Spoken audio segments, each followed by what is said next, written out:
you start with the things in your life that you know you can control, your diet, your sleeping habits, like those are the easiest things to change. Every day when you wake up is a decision to say, all right, I'm Superman. I'm going to get it done. Welcome to episode 2 of the FounderDad podcast. Today I'm joined by my good friend Ephraim Yermak, who has his own podcast called Founder Stories.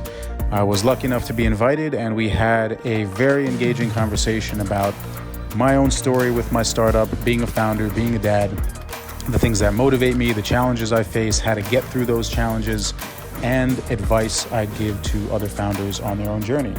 So we hope you enjoy, share with your friends, and subscribe. Hey everyone, I am super excited to present another episode of Founder Stories. Today we have my dear friend coming all the way from California, Danny Feltsman. Danny is the CEO and founder of a company called Generation Transfer, which their product is called Lena. And I'm super excited for Danny to be joining us today to share his experience, his strength, his journey that he's gone through, and all the lessons he's learned until now that we could apply it in our own lives. So Danny, first of all, thank you so much for joining us. Thanks, Ephraim. Thanks for having me, man. It's good to see you as always. I'm glad you're smiling, looking healthy up in New York during these crazy times. Yeah. Listen, we got to do what we got to do to stay healthy. That's right. So, Danny, why don't you take us back and give us some history about yourself? So where are you from and what was your upbringing like? So good question. I was born in Moscow. I'm 37 years old. That means I was born in 1983. Spent the first 4 years of my life living there. And then we immigrated to the United States when I was 4 years old, 1987. And I grew up in New York City, living in Manhattan. I come from a musical family, I guess you could say. My father is like a very serious classical pianist. And when he moved to the United States, it was kind of, it was a pretty big deal because it was the Soviet Union. And he became a star overnight when he came to America. So really lucky that I was exposed to not only classical music, but, books, literature, and a lot of kind of cultural things that colored my childhood when I was young. And I grew up in New York, which was awesome. I think it's a very unique city to grow up in. It definitely gives you access to different types of people and a hustler mentality. And, it's definitely one of the most interesting cities in the world. So super happy that I grew up there. And, I guess quick background in terms of education. I went to a liberal arts college for undergrad. I studied religion and political science as an undergrad.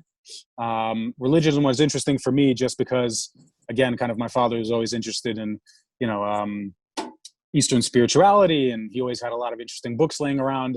And I would always come up to him and just ask questions. So I got exposed to kind of these type of ideas and concepts from a young age. And for me, it was always interesting to just understand, how people have been trying to explain what's going on in the world from the beginning of time from a lot of different perspectives, right? Because no matter where you're born, what your nationality is, what you believe in, we're all looking up and we're all trying to figure out what the heck is going on, right? And we're all trying to come up with rules on how to exist in the world so that you can benefit, so that your family can benefit, so that the people around you can benefit. So that was interesting. And then I also, combined that with political science, because when I started undergrad, it was 2001, September, 9/11 just happened. So I was like, all right, so if there's something going on in the world, it's good to kind of be aware of history and politics and all that other stuff. So that was super interesting.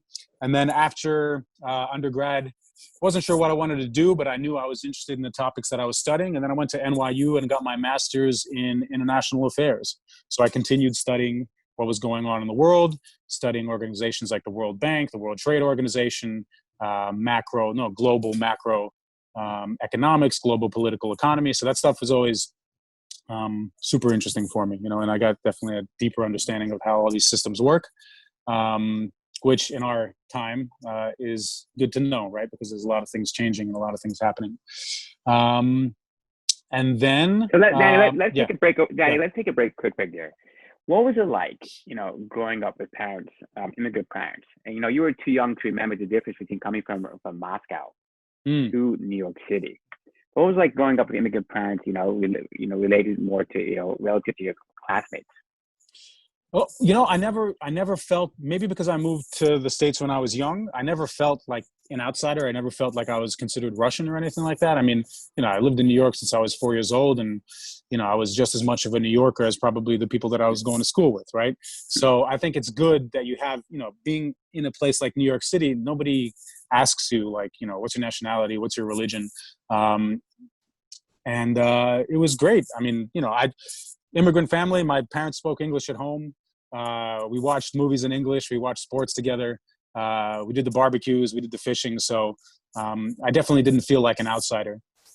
So it was fine. I loved it. Yeah. Right.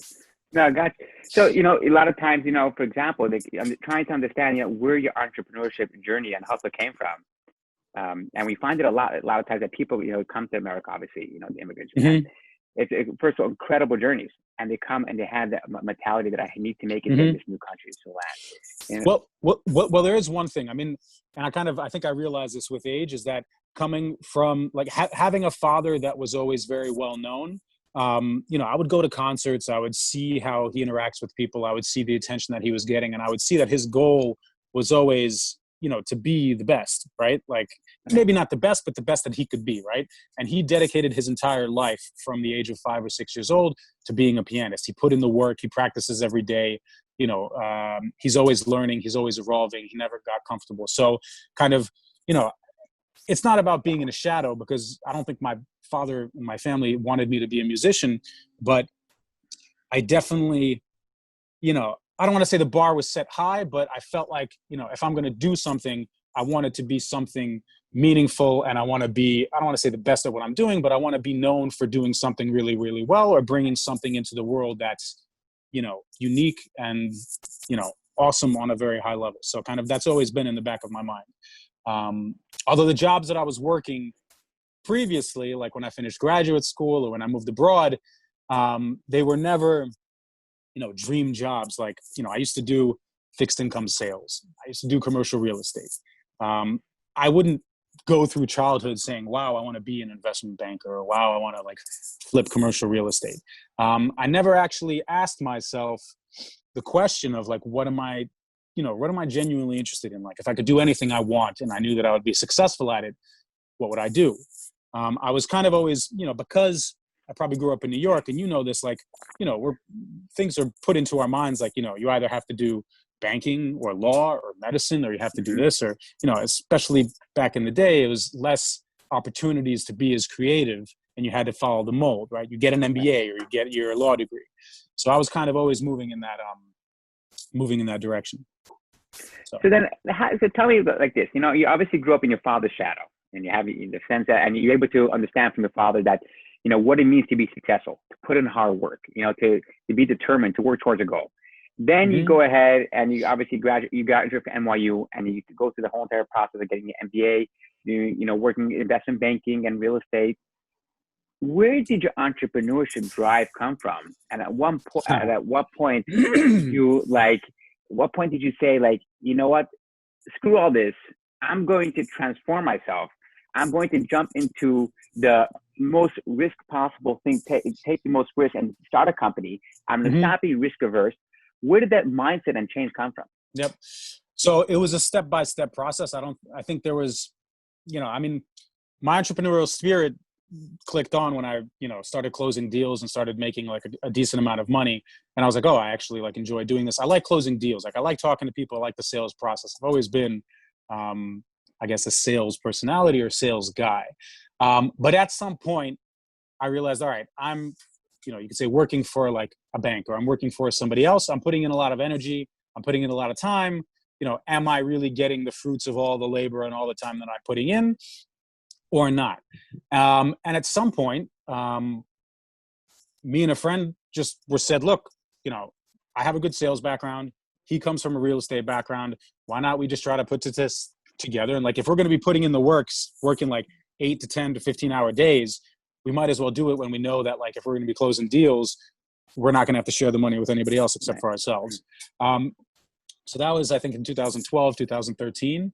And then once you have the freedom of kind of making your own schedule, being your own boss, not needing to go into an office, then I think once you get a taste of that freedom or that lifestyle, and you understand that, yeah, you are responsible for your own success. And it's correlates to the amount of work that you're putting in. I actually enjoyed that, that realization and that freedom, because I know that, like, if I'm going to work my butt off and if I'm going to put in the time, sooner or later, the results are going to happen. Whereas, for example, you can be a good salesperson, like if you're trying to sell stocks or bonds, and, you could do a lot of things right, but whether you close the client or not could depend on his mood in the morning or his relationship with his kids or other macro factors that are completely out of your hands, like a pandemic, like a crisis, right? And I started seeing all these things that are like just affecting it. And I said, all right, I got to try to find something where, the results at the end of the day are going to be as much in my control as they can be, So, yeah. Wow. I mean, first of all, that's incredible. You're going through the whole entire experience and realization. So where did the idea for generation transfer come about? When you have this whole entire experience of being your boss for the first time, and you launch something with your friend, and then you have, everything else until generation transfer, whatever transpired and happened. But where did the idea for generation transfer come about? So I became a dad, and the day that he was born, I was waiting, literally walking around the hospital, waiting for him to arrive. And for some reason, the thought came into my head. I said, why don't I make a video that he would open up when he gets older of me just like welcoming him to planet Earth. I figured I'm not going to get another chance to do it. And I was like, oh, that might be pretty cool. So I made the video. And then, thought came into my mind saying, what do I do with it? Because this isn't something I wanted to post to social media or share with my friends. It's not something that I wanted to send to his mom for it to get lost in like a WhatsApp archive. And also, I was thinking like it's for him, right? It's not for anybody else. It's very personal. And, it kind of got left in my phone, and I was thinking, how am I going to be able to kind of guarantee that he's going to be able to get this specific moment in time when I want him to? Like, do I really want him to have to go through hundreds of thousands, if not millions of photos in my phone, when something happens to me or whenever I want to share it, right? So I can't say it was at that moment that kind of I decided to drop everything and start this company, but the more he grew and the more time went by and the more I kind of realized the role and responsibility that I have as a parent towards him. And in my mind, that was, teaching him about his family history, teaching him about the world, which is growing ever more complicated. And I realized, I'm like, all right, I have and every parent, every person has a lifetime of experience, things that they've seen, things that they've learned, that they want to and should ideally share with their kids. Right. But how do you do it? I didn't know how. And then I was like, all right, let's see what's out there. Started talking to other parents, started seeing what tools have been created to help you do this. And I've realized that, you can create an email address and you can create, you could write letters, you can create an account on social media, or you can just, create a Dropbox folder, or you can buy a notepad and write notes, right? But all of those resources or solutions are kind of fragmented, right? They weren't designed specifically for this purpose. You can use an email, but that was something that was designed for a completely different purpose that, potentially could work. You could use social media, but I don't think social media was designed to maintain a relationship with a kid, right? Social media is for friends, just like Instagram. And then I realized, I said, wow, there's no solution to solve this problem in all the ways that I would want it to be solved in one place. And, I had friends that had invested in startups before. Again, I was coming from a completely different background doing business. But, I grew up with Facebook. My college was one of the first ones that they opened up to in 2003. So I know how social media works, and I know how technology works and mobile apps and everything. And I just realized, I'm like, all right, there's, fragmented solutions. Why don't we just put it all into one place? Is there a market? Started talking to parents, got good feedback saying, yeah, actually, this is a good idea. If you could create kind of one place, one universal place to capture and organize all these things that I want to share with my kids as they get older, we'd use it. So got some friends together, friends, family, put in some of my own money that I had saved up, and decided to give it a shot. So before we get into the whole entire aspect, obviously, why don't you take us through the steps you went about, building the initial product and taking it to launch? Well, yeah, the first step was obviously, if you want to really just do like a step-by-step thing, is the first thing is we had to make like a presentation, right? We had to make a deck where we go over the kind of concept, we show that we did some research. This is kind of what every entrepreneur does when they're starting a company, is you have to, come up with the idea, come up with a roadmap, show that you've done the research, show that you know your competition, show that you know kind of where the competition is strong, where it's weak, where your niche is, what the market is, and kind of what the roadmap is. Once we came up with that, once we got a little bit of funding, then start building a prototype, start building your MVP, which in and of itself, considering the fact that we have, a huge platform that does a lot of things, one of the challenges that I think a lot of entrepreneurs face is figuring out what's the nice to haves, what's the needs to haves, and what's the must haves in order to test your assumptions with the market and prove whether this is a product that needs to exist. But in order to do that, and I've learned this with time, is you have to kind of pick one thing that you want your solution, your app to do. And that one thing has to solve a problem, and it has to do it better than anybody else is doing it, right? I've realized that over time, because in the beginning, I tried to put in this feature and this idea and kind of put it all into one place. And, the feedback that I got from users is like, well, this is all good, but how is it helping me today? What's really the problem that we're solving? And that was probably, it's taken me, to be completely honest, it's taken me years to actually figure out what the problem that we're solving is. Because I have a personal problem, right? With my own kid. Other parents have other things that they focus on. Sorry, I had a call. And that was a challenge. And now I'm, I can confidently say that, in my mind, I thought everybody thinks about legacy, and I thought everybody thinks about kind of the deep life lessons and everything like that. But in the end, it's much more simple. In the end, it's just, we don't have a way to organize all the things that we want to share with our kids. There's no easy way to do that. And that is a problem. So I like that process. And it's a very, every entrepreneur, obviously create the deck, go ahead, present it, see what the main where's the real big pain point, and know the difference between the nice to haves and what the needs to have. It seems like, obviously you've been through some types of iterations of pivoting, so a little bit like most startups. For sure. I want you to take us through some of the early challenges. I know you're still in the development stage, and after you continue you're starting to grow and get your product more out there, you've been through, I'm sure, tremendous amounts of challenges and hardships. I want you to take us through some of the challenges and hardships that you've been through. Sure. So there's product challenges, and then there's business challenges, and obviously they go hand in hand. So product challenges, in the beginning, figure out what is it that we're actually making. Are we making a journal? Are we making a digital diary? Are we making an archive? Are we creating a time capsule? And then for every way that you're positioning it, then you're competing against other journals or other kind of resources and solutions that were designed that can help you solve that problem. And then just taking time capsule as an example.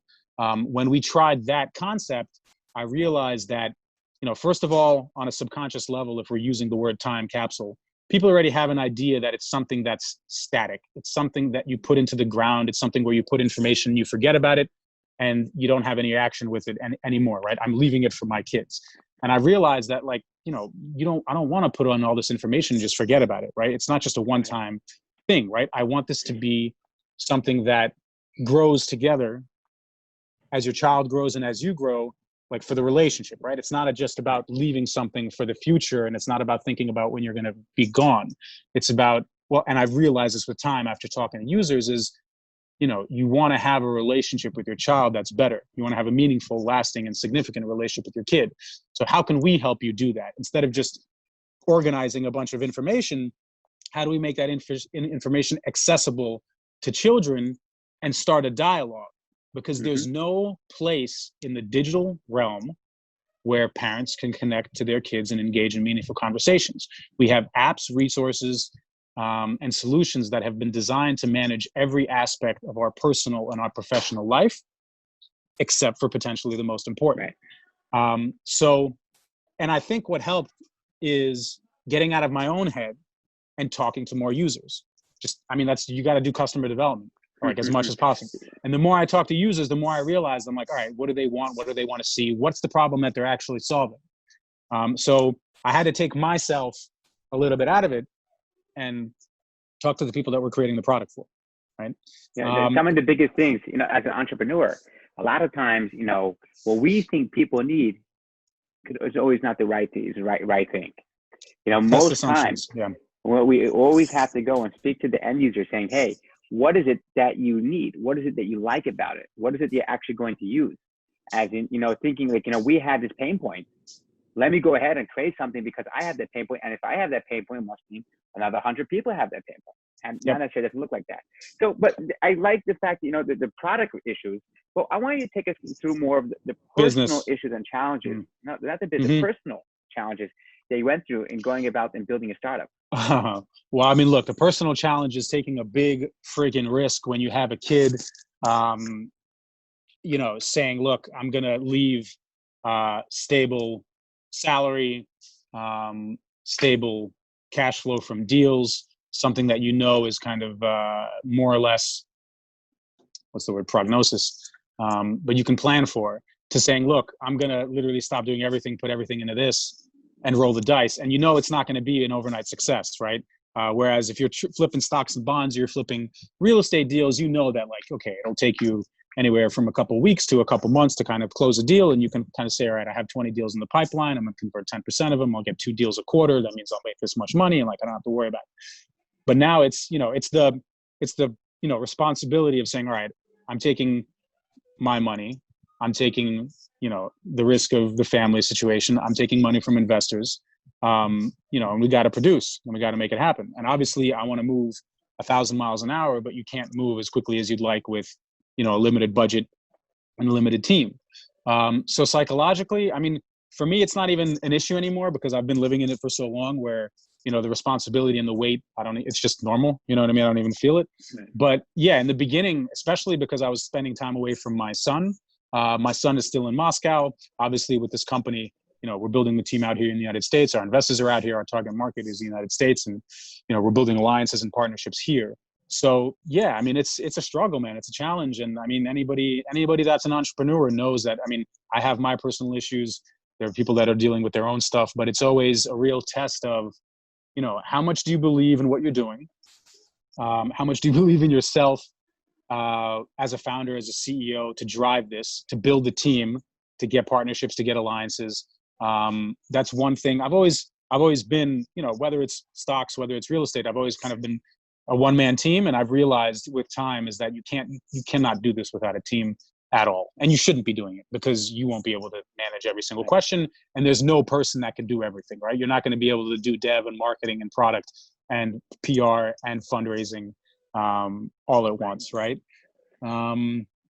So yeah, I mean, listen, we've been doing it for 3 years. So, I mean, it's been, we've been doing it for 3 years and we finally now kind of got it. We got the product, we got the problem that we're solving. I got a good team. We have a good team. And now I can say with confidence that we're out of, the darkest time where, I mean, me personally, you've seen me, at dinners, just head down, kind of just not knowing what to do, but knowing that somehow, all right, it's going to happen. It's going to happen. Just pull through it. But I mean, so the darkest times are done. So that's why I could sit here with a smile, because we are moving and we're moving quick. But yeah, I mean, Ben Horowitz writes about it. A lot of people write about the struggle.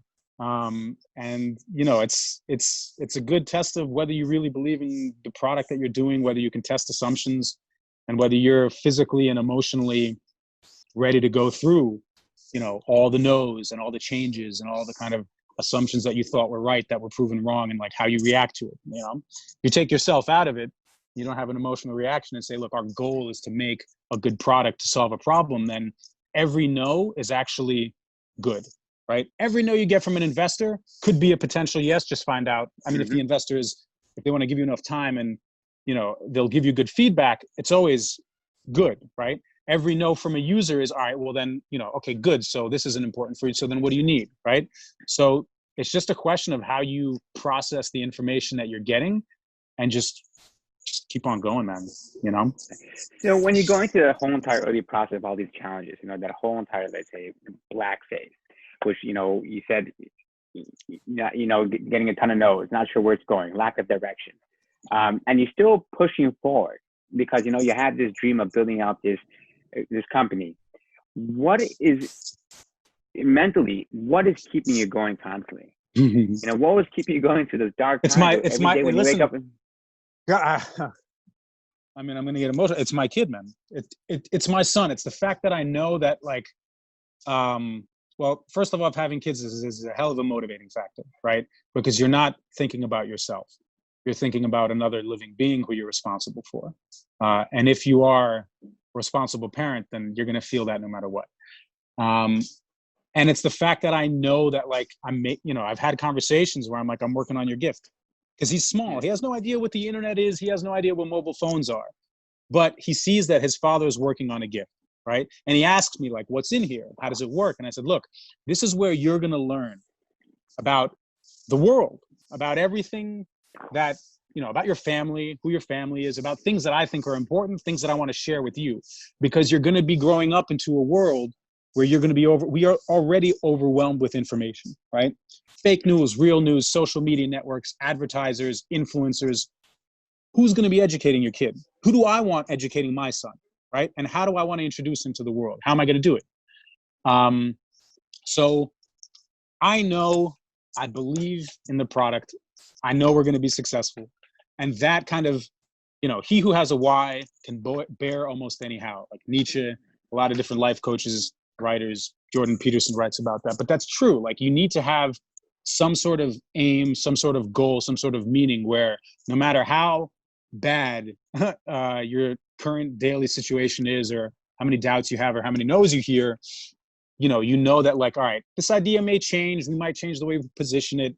The colors might change. The buttons might move. But, that driving force, like, this is something that is created for this relationship. And this is a tool that helps you, create a better relationship with your kid, be a better parent, make sure you say all the things that you want to say and share all the things you want to share before it's too late. I believe in that. So that belief, that fundamental belief, that's what kept me going. Wow. Yeah. No, that's very, very inspiring. And yeah. And kids. And sorry. And it's just the knowledge that, like, I'm willing to go through the struggle now. I'm willing to put in the work. I'm willing to be away from my kid. I haven't seen my son since February 18th because of, like, the virus and the lockdown. Like, for me, it's like, listen, people have gone to war. People go through much worse things. Like, I'm living my dream in that sense. It might be a struggle, but it's still the dream. Like, I wouldn't want to be doing anything else. You couldn't pay me now millions of dollars to stop what I'm doing and just say, like, work like a different job or, like, quit this project. So I'm willing to go through the grind. I'm willing to put in the work because I know that, like, where we go later, the end result is going to be the life that I want to live, the relationship that I want to have with my kid. He's going to be next to me. We're going to be together. And, and honestly, in terms of, founders, like, I believe that I'm the person that needs to bring this thing into existence, right? My life story, my life situation, the fact that this is coming from a real place, like, I feel like all the stars are aligned and this is what I'm supposed to do. So knowing that, I don't care about anything else. It doesn't matter. You know what I mean? Wow. I mean, super powerful. Absolutely, like, incredible. Using that as your motivation. I remember we were sitting once, and talking, and you were telling me, like, you're down to your last, literally $2,000-$3,000 in your bank account. And, yeah. So what you just said before about using it as your motivation is 100% true and really inspiring. Yeah. You keep us going through dark times. But when you're down to your last penny, last $2,000, when, like, you had the potential to be evicted, you had the potential for your whole entire company to shut down. Oh yeah. What are you No, what are you doing? bro, I was renting cars and sleeping in cars in San Francisco, like between meetings, because, there was some interesting experiences. But at the same time, it's like, when else, it's part of the story, I mean, God, you gotta, like, it either makes you or breaks you, right? Could have quit, Right. a long time ago, but yeah. So sorry, what was what's going on in my mind during that time, or So what was your question? I think I got the answer over here, but based off all that, thank God the dark times are past you, and you still have, you're starting to build. You still have a long way to go, but the dark times, when sleeping in cars, last few $1,000 in your bank account, not sure what's going to happen next, are past. Yeah. What advice do you give to new startup entrepreneurs, or what would you tell them that are going through a similar experience like you, or have been through a similar experience? Well, first of all, if you can't stop doing the work, right? If there's a reason, for example, if there's a reason why I'm not closing investors, then, you got to figure out what that is, right? And, if you need more time, or if you need to build a team, or you just have to figure out, like, what's missing, like, what am I doing that's not working? What's the cause of the current situation? And is it in my control? If it's something that has to do with the product, if it's metrics, then continue doing the work. If you don't have money to pay people, then convince them to work for equity, right? If you have to get a job bartending or doing something to, like, pay your rent, if you have to borrow money from friends, if you have to tap old investors, then that's what you have to do. I mean, if you want to do it, then you can't quit.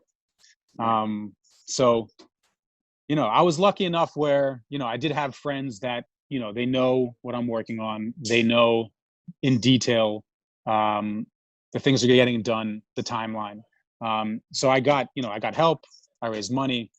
So kind of those dark times, they were tough, but we got through them. But we got through them because I wasn't just thinking, like, oh my God, this stinks. Like, oh God, like, what am I going to do? Like, I'm working, like, from 6:30 in the morning to 10 p.m. at night, constantly thinking, okay, what do I have to do? What do we have to change? Who do I have to find? It's not easy to find people, especially nowadays. I mean, especially when you're a young startup and you can't pay people a huge salary, you really have to find people that genuinely feel that same pain point, believe in the product, believe in the vision, believe in me to kind of help us get there.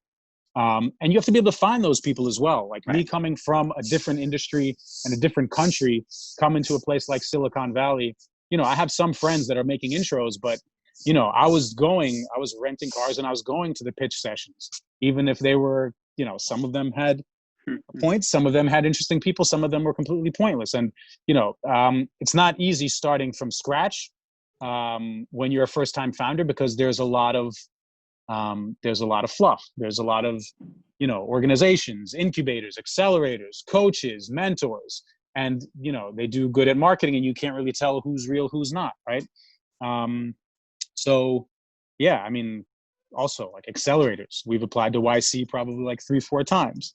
I've applied to Techstars a couple of different times. In your mind, you think, all right, well, this is an awesome idea. It's so brilliant. Like, why doesn't anybody else see it? But for some reason, you keep getting no's, whatever. Doesn't matter. Keep going, all good. No worries. We'll get there. Obviously, if you can go back in time, like, having the money that we raise now, going back a couple of years, would I have done things differently? Would I have structured my team differently? Knowing the insights that I have from talking to all the customers that we have, obviously it would be different, but you have to go through that. Like, you're not going to have all the answers. Well, unless you're, a third, fourth time entrepreneur and you're just awesome and you've been doing this, that's amazing, right? Because you're going to know how to check all these hypotheses and assumptions, and how to structure a team, and all the processes. For me, I'm learning on the fly, watching YC videos, reading all the books, learning while doing. So that's been a challenge, but at the same time, now I know we're doing the right things. I know that any other company that I found after this, or any other product that we release under this company, we're going to be able to do a lot quicker, more efficiently, and we're going to be able to go through everything at a lot higher speed. So, right. So first of all, your mental resilience and ability is just phenomenal. I'm able to detect it all the way from here and see it, feel it, how your mindset of just pushing through. I'm able to see, detect it from your face. You're able to push through a challenge. and the resilience that you built up is just absolutely phenomenal. You know, besides obviously going through the experience of, you know, getting all of what you went through, which built it all up, what other side things have you done in order to build it up? You know what it is, honestly, like, and I've realized this, is like a daily routine that has to do with like physical and mental health. That helps. Because let's say, for example, during this time, I was not eating right. I wasn't sleeping right. Hold on for 1 second. If I wasn't eating right, if I wasn't sleeping right, if I was wasting my time looking at like, you know, useless things on YouTube or just like distracting myself, then I wouldn't be as efficient and I wouldn't get as much done. So what I've tried to do is like put myself in like war mode, you know what I mean? Because it's like, for me, it sounds, I mean, I don't want to be over dramatic, but for me, it is like life or death, right? Because I don't have a plan B. I don't know what the hell I'd be doing. I mean, I'm sure I could get a job, but I don't want to be doing anything else. And for me, anything other than success is failure. So I'm thinking, all right, what can I do on a daily basis to give myself like the highest likelihood to be mentally strong, physically strong, to be in a good mood and everything like that. So, you know, I've made it a routine to every day I wake up, I stretch, I meditate, I go for a run, I do something physical, I get my blood flowing. And I know that like I'm taking care of the machine, my body, so that, you know, when I do go through stressful situations, the meditation helps because you don't react to it as emotionally, right? When you do get tired or you do get exhausted, you know that like, listen, I can go for a run for a couple miles, I can get my blood flowing, I can get the oxygen levels in my brain higher. The quality of the food, I've done intermittent fasting already for a couple years. So it's just like, I feel like if you start with the things in your life that you know you can control, your diet, your sleeping habits, like those are the easiest things to change. Then you know that you have the power to change other things, right? Start with cleaning your room. Start with your like daily habits, right? And if you can't find, I'm not judging anything, but like in my mind, like, you know, if I can't find 15 minutes for myself to just get my thoughts in order, or if I can't find time to read or take care of my body, if I'm not treating myself with enough respect, then how can you do other things, right? How can you run a team? How can you talk to customers? You know, so for me, it's the mental toughness comes from also, you know, I mean, I was a wrestler in college. I was a wrestler in high school. Like I've always done sports. I've always been physically active. So that part, and literally, even if you haven't been, you could start from day one. Like just do it. You know what I mean? Like have a disciplined regime, and then you're going to feel better. People are going to feel your energy level. Like you're not going to be prone to, you know, depression or anything. I mean, like depression, like I haven't even thought about being depressed. Like, what, I mean, we got things to do. Like there's work to get done. You could get down, and I'm not, listen, bro, I mean, I'll be honest. Like every day when you wake up is a decision to say, all right, I'm Superman. I'm going to get it done. You know, and thoughts come in. I mean, every single day, it's any founder, you talk to more founders than I have. Like everybody has doubts, right? You're always going to say, God, like it's not happening as quickly, or maybe I'm doing something wrong. Those doubts creep in, like that's normal, you know, and maybe there are some days when you probably should be down in order to appreciate the days when you do have the energy. So, just take care of yourself. You know what I mean? Take care of yourself and believe in yourself. And have people around you to help you. You know what I mean? Like if I didn't have you as a friend, if I didn't have other people that I was talking to, you know, for the times when you saw me at dinner where I'm just sitting here like heads down and you're just like, you know, like you believed in what I'm doing. Your family who I'm friends with, like believed in what I'm doing. So it's like having those conversations where if you are in your own head and you think like, God, this is the dumbest idea ever. Like who the hell needs this thing? But when you talk to people and it's like, what are you talking about? Like it's brilliant. Just fucking keep going. Just do it. That's, you know, you have to have the support system. You have to respect yourself. You have to take care of your body, and you have to have people around you that support you. And if you're hanging out with people that are not, you know, into the thing that you're doing, if you're hanging out with people that are like partying, whether they've already made money or they're just not interested in like these sort of things, maybe you should be aware of the people that you're spending time with. And maybe you should be spending time with people that are doing similar things than you, right? They say that you're the average of the 5 people that you spend the most of your time with. So surround yourself with people that are hustlers. Surround yourself with people that are going to be able to give you critical feedback that actually, you know, give a shit about what you're doing and give a shit about you. Not just like, oh, let's go fucking party. You know what I mean? Like, you know, we can party, but we can party when we get things done. You know? You mentioned so many interesting points here. You know, the first thing, one of the things you mentioned is that we have the ability to restart our day every single day. Mm-hmm. Yeah. And we have the ability to restart our day multiple times throughout the day. And that's one very interesting point you mentioned. I think it's phenomenal. And I'll get to the end part of it in a second. The second thing you mentioned is fear, uncertainty, self-doubt. These things are real. If a founder didn't have it, most founders, we deal with, sometimes imposter syndrome, and deal with the other types of things. There is no fear. If they didn't have it, you got to get to the point right? where there is no fear. Yeah. You have to see it and accept it. But now, I mean, the worst that can happen is death, right? I mean, I don't want to go off on like a crazy tangent, but the worst that can happen is death, right? You're alive. You can do things that give you the likelihood of staying alive for a much longer time, like taking care of your health and eating right and being in shape, thinking the right thoughts. But it's like, what's the worst that can happen? Well, the worst that can happen isn't happening yet. And when it's going to happen, it's going to happen. You can't really control that, unfortunately. So you're alive. Like, you have a chance, you said it right, every single day to just change it. You know what I mean? And there are fears. You should be afraid. You shouldn't be reckless. But for me, there's no fear anymore. It's just drive, It's just, I don't even think about, oh my God, what if a huge company like Dropbox or Facebook wanted to make this? What if you can't think about those things. You can only think about the things that you can control, and you got to get those things done. Right? So as a first-time founder, and, what do you tell other new first-time founders that are, not necessarily going through the same journey, but other founders are about to start a company? What would you tell them?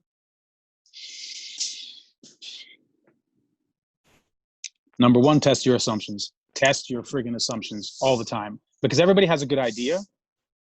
Test your assumptions and do deep, very deep research. Like, know what you're talking about. Know your space. Oh my God, I have an idea to do this, like, I'm not going to create some arbitrary thing, but I hear startup pitches and ideas quite often. I talk to a lot of different people and friends. Hold on one second. Excuse me.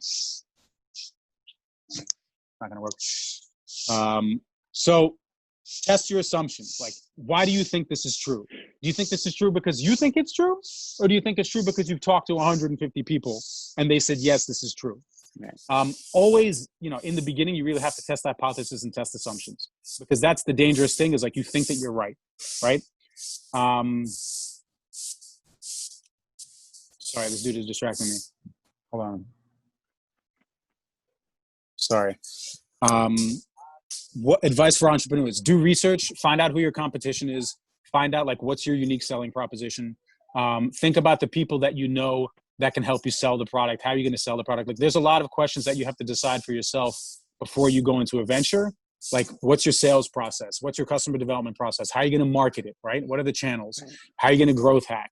What are the feedback loops? How are you going to make money?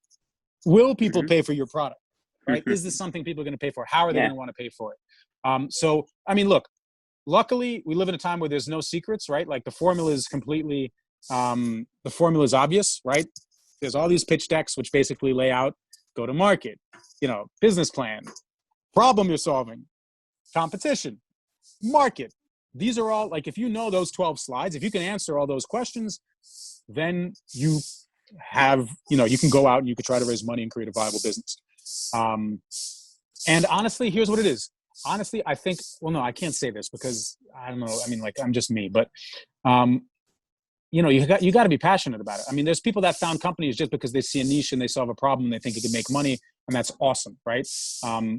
But I think you have to be, here's the thing, if you're not passionate about what you are doing, if you don't think it's your life's work or something that you're really, really passionate about, when it gets tough, you're going to quit. Yeah. You're going to stop. Because there's no, I'll just do something else. Because you don't care about it. But if you're going to tell a musician, a painter, a ballerina to like stop playing guitar or dancing or painting because you're not selling your paintings, that's it. So all those people that are pursuing their dreams, they're doing it because they love it. They're doing it because this is what they want to do. And they're not going to stop. And they're going to go through it's going to be tough times for most of the time, because you got to break through. But once you break through, then you did it, and you did it for something meaningful. So yeah. No, that is super powerful. So Danny, what do we tell a younger Danny? Just graduating from college, has the ability to do multiple things, to stay in Moscow, has the ability to become a pianist, you have the ability to, to work in Starbucks or to go ahead and start a company. What do we tell a younger Danny walking out and facing the world for the first time? Start being friends with more people that do tech. Start being friends with more people that do tech, get in the industry, because I spent years, over a decade, doing completely different business. And if I had done startups before, and if I knew people that had founded companies and ran companies and worked in this industry, then it's all about your network. It'll be much easier to build a team. It'll be much easier to raise money. But again, I'm not complaining, because these are the things that I had to go through. But in terms of career change, I wouldn't want to be doing anything else. So I'm happy. Listen, we're all given the life that we're supposed to have. Yeah. So these are the cards that I was dealt, and honestly, like, everything that I've done up until this point has led me to this point. So I wouldn't change anything. I might get to the point where I was a couple of years ago. Be better at finding a team quicker. Founding team that works for equity, that believes in it, that are like by my side, as opposed to outsourcing stuff. Because there was a point where I said, all right, we just want to get it done as quickly as possible. But, you have to have a team of people that are close by, where you're working all the time. You believe in the same vision. You have skin in the game. So, yeah. Right. So, Danny, I want to thank you so much for joining us today. And there's no doubt there's so many different lessons you shared, and the whole entire experience you went through is definitely going to be helpful and beneficial to another entrepreneur in whatever stage they are, either in the ideation, starting with an idea, or they're in the process of building something out, or if they're in a later stage. The grit, the hustle, the mental mentality, building up that emotional resilience to push through obstacles and go through, knowing what you're constantly working for, knowing what your why is, which is going to keep you going through these hard times. The way you spoke about it is something that's going to help someone else very much, and myself included. So I want to thank you so much for coming on the show, and we're going to wish you a lot of luck. And I'm definitely extremely excited to see how the journey progresses. So thank you. Yep. We're going to have some good news coming up. I appreciate it. And if anybody from your show or any users or listeners want to reach out, you have my info. I'm on LinkedIn. I'm always happy to have conversations with people going through the same stuff. Sure. Perfect. Thank you. All right. Take care, Effie. All right. See you. Bye. Our lives are not linear. What we remember is not defined by time, but by experience. We remember the emotions and people surrounding specific moments and live time as one continuous day that is the experience of our lives. One of the most important, meaningful, and challenging experiences we face is being and becoming parents. These are conversations about moments in our lives, what they have taught us, and the questions we all face about how to live in the world.